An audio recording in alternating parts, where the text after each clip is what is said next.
যুদ্ধবিরতি লঙ্ঘন করে লেবাননে হামলা অব্যাহত রেখেছে ইসরায়েল। দেশটির আয়নাতা শহরে কয়েক দফা বিমান হামলা চালানো হয়েছে। এতে বেসামরিক স্থাপনার ব্যাপক ক্ষয়ক্ষতি হয়েছে, ঘটেছে প্রাণহানি। হামলার ভিডিও ছড়িয়ে পড়েছে সামাজিক যোগাযোগ মাধ্যমে। লেবাননের দক্ষিণাঞ্চলের তায়ার ফিলসি শহরেও ইসরায়েলি হামলার খবর পাওয়া গেছে।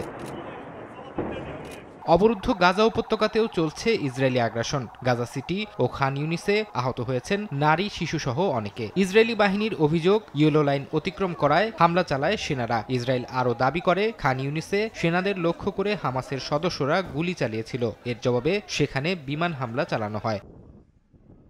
ইসরায়েলি হামলার আতঙ্কের মাঝে গাজাবাসীর জন্য মরার উপর খাড়ার ঘা হয়ে দেখা দিয়েছে তীব্র ঠান্ডা। আশ্রয় শিবির ও এর আশপাশে শত শত পরিবার মানবেতর জীবনযাপন করছে অস্থায়ী ঘর ও তাঁবুতে। মানবাধিকার সংস্থাগুলো বলছে, ভেজা স্যাঁতসেঁতে পরিবেশে বসবাস করছে উপত্যকার 2/3 শিশু। এতে তাদের স্বাস্থ্য ঝুঁকি বেড়েছে।